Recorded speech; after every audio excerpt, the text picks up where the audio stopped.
Buddha or Buddha Gautama, also known as Shakyamuni Buddha, was a great spiritual master from ancient India. Born as Prince Siddhartha Gautama in 5th century BC, he would have naturally inherited the vast wealth of a kingdom. However, the prince one day left the palace life in search of spiritual knowledge.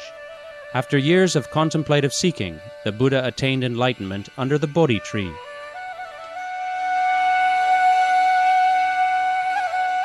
He then shared the merits of his practice by providing a method for other sentient beings to be freed from the cycle of death and rebirth.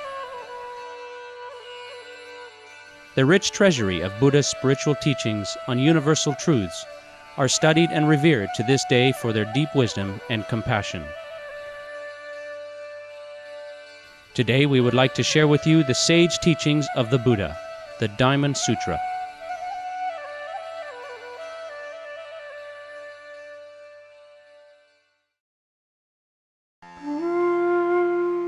The Diamond Sutra. History. Buddha once dwelt in Anathapindika's park in the Jeta Grove at Sravasti, with 1,250 monks and many bodhisattvas or spiritual practitioners. Near dawn, Buddha clothed himself, took up his bowl and entered the great city of Sravasti to collect food offered as alms. Having returned and eaten, Buddha put away his bowl and cloak, bathed his feet, and sat with legs crossed and body upright upon the seat arranged for him, mindfully fixing attention in front of himself.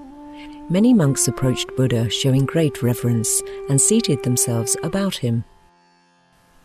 A monk called Subhuti arose from his seat in the midst of the monks and, showing great respect for Buddha, said, "It is wonderful how much Buddha has helped the bodhisattvas or spiritual practitioners. How should men and women who set out on the bodhisattva path progress, and how should they control their thoughts?"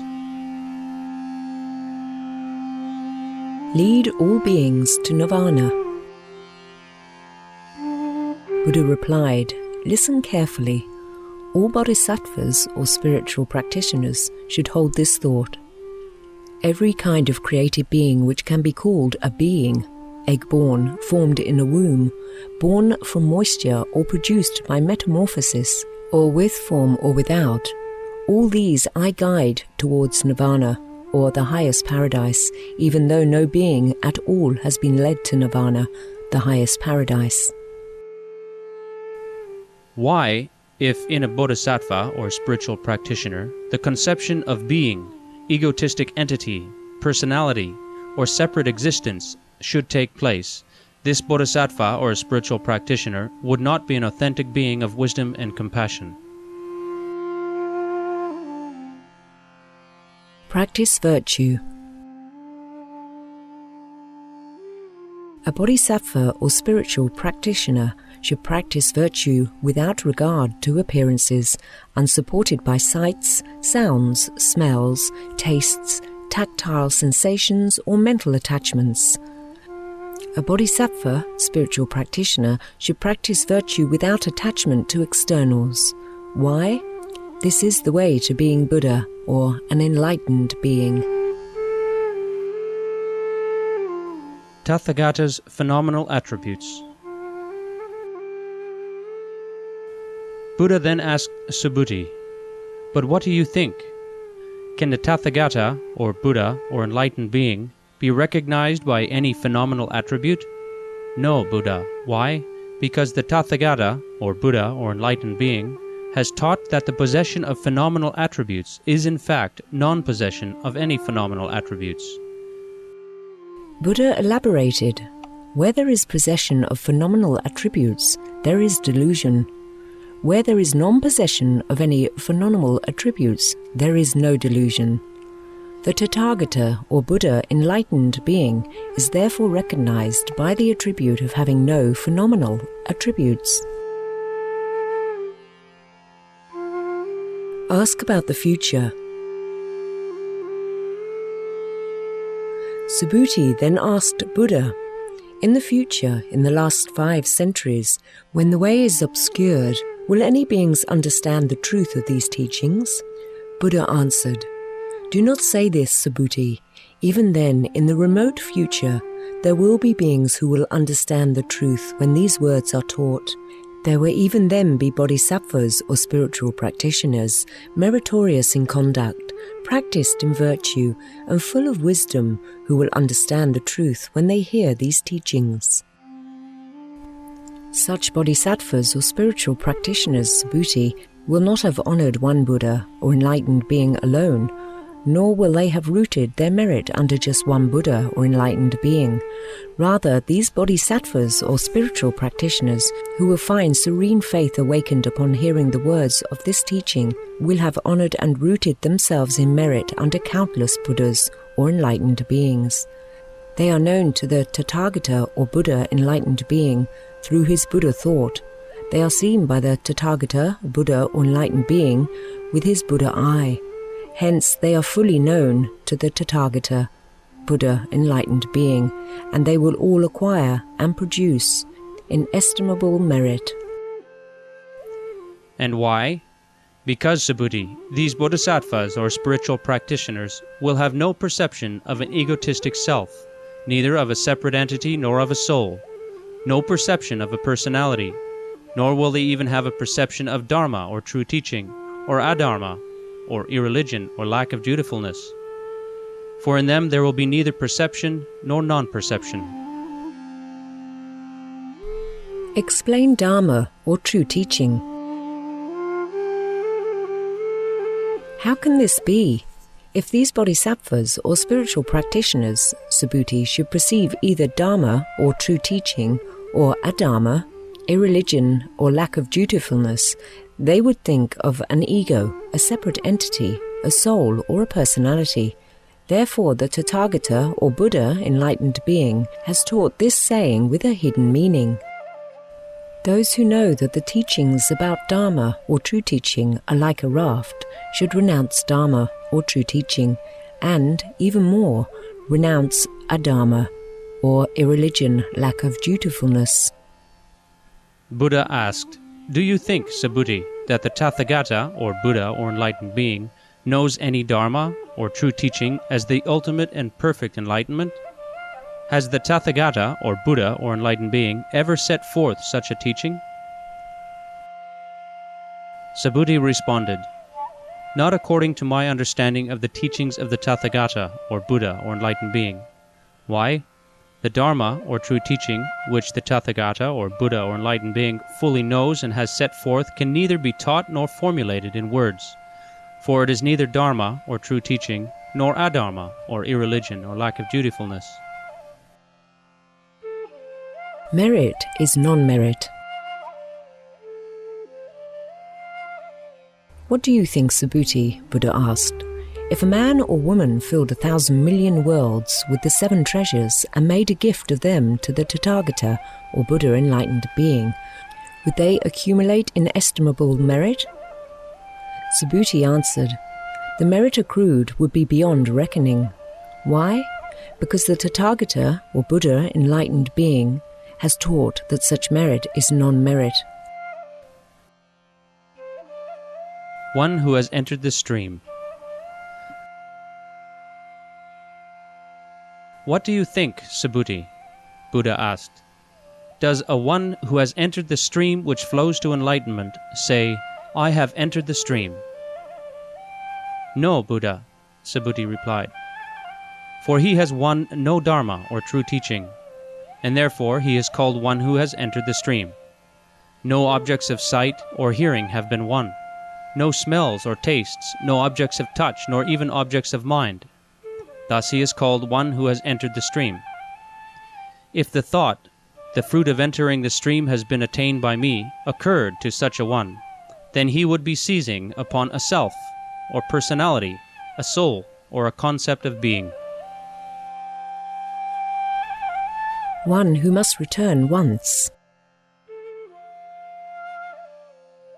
Buddha asked, Subhuti, do you think that one who has to return but once again even entertains the thought, the fruit of the once returner is mine? No, Buddha, Subhuti replied, for nothing ultimately real has won the status of a once returner. That is why he is called once returner. one who will not return.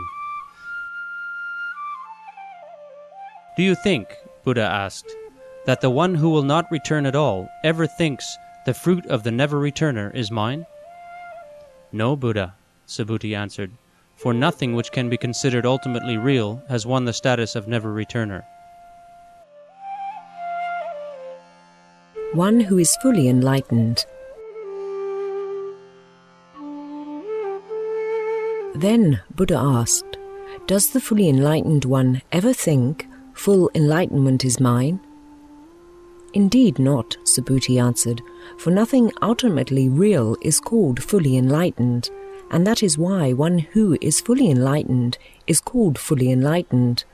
If one who is fully enlightened ever thought, the fruit of being fully enlightened is mine, he would grasp a self, a personality, a soul, or a concept of being. Dharma is non-dharma.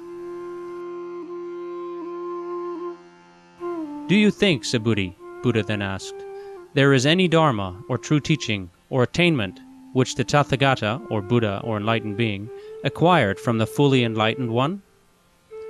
No, not one, Subhuti replied.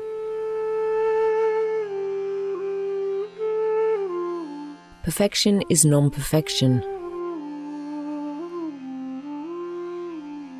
Buddha said, if a bodhisattva or spiritual practitioner declared, I perfect serene Buddha fields, his words would be false. Why? Because the Tathagata, or Buddha enlightened being, has taught that the perfection of serene Buddha fields is non-perfection. Thus the Tathagata, or Buddha enlightened being, speaks of serene Buddha fields. The bodhisattva or spiritual practitioner should develop a thought which is in no way dependent upon sights, sounds, smells, tastes, tactile sensations, or mental objects. Existence is non-existence. Suppose, Subhuti, a man had an enormous body like Sumeru, the king of mountains. Would the sense of personal existence he had also be enormous? Yes, indeed, Buddha, Subhuti answered. His sense of personal existence would be enormous. But the Tathagata, or Buddha, or enlightened being, has taught that personal existence is no existence, for it is in fact neither existence nor non-existence. So it is called personal existence. Summarize the teaching on Dharma. Subhuti asked Buddha, what is this teaching on Dharma, true teaching, and how shall it be remembered? Buddha answered, this teaching, Subhuti, is known as Prajna Paramita, the perfection of wisdom, and you should remember it as such. Yet the very discourse the Tathagata, or Buddha enlightened being, has taught as the perfection of wisdom is actually the teaching which is not the perfection of wisdom. Thus it is only called Prajna Paramita. Do you think, Subhuti, that the Tathagata, Buddha, or enlightened being has taught any special Dharma, or true teaching? No, Buddha, Subhuti answered, not at all.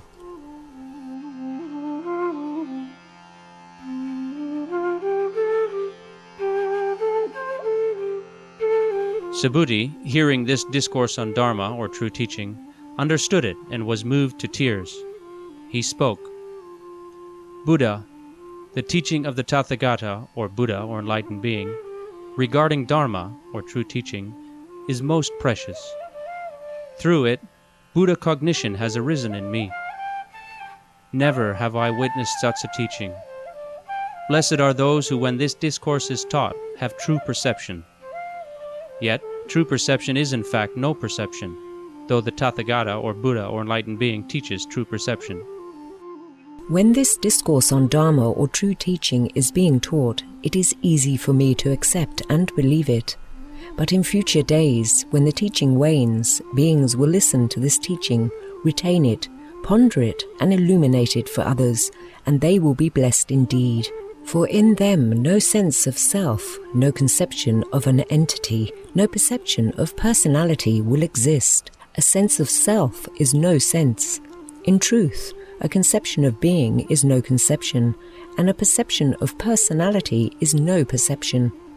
The Buddhas or enlightened beings have transcended all perceptions. Buddha said, "It is as you say, Subhuti. Blessed indeed are those beings who do not tremble with fear or awe when they hear this teaching." The Tathagata, or Buddha or enlightened being, has taught Parama Paramita, the supreme perfection. And this teaching of the Tathagata, the Buddha or enlightened being, is also the teaching of countless Buddhas or enlightened beings.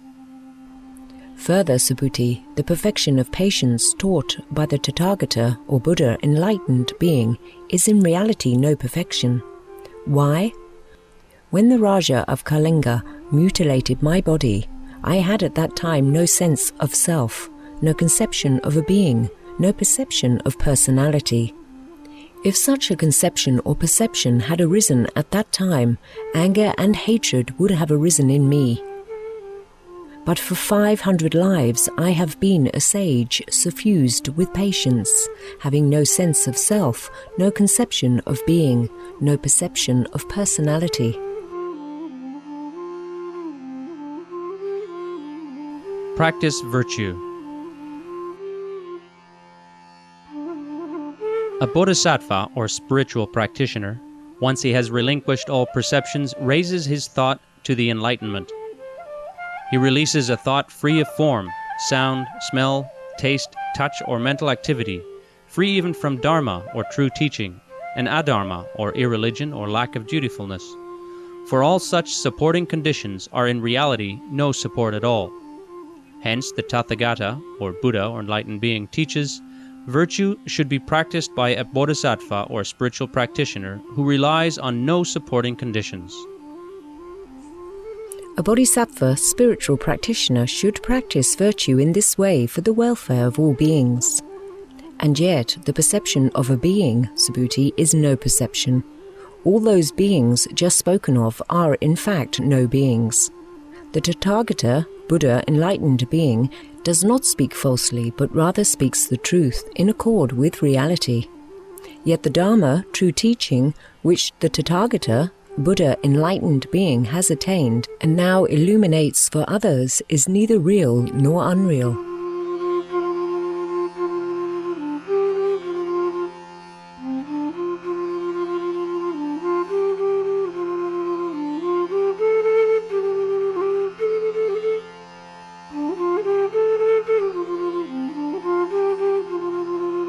We thank you for your company for today's episode of Between Master and Disciples here on Supreme Master Television. Join us again next Wednesday for Part 2 of the Holy Buddhist Diamond Sutra. Planet Earth, our loving home, is up next after noteworthy news. We wish you much love and kindness in the days ahead.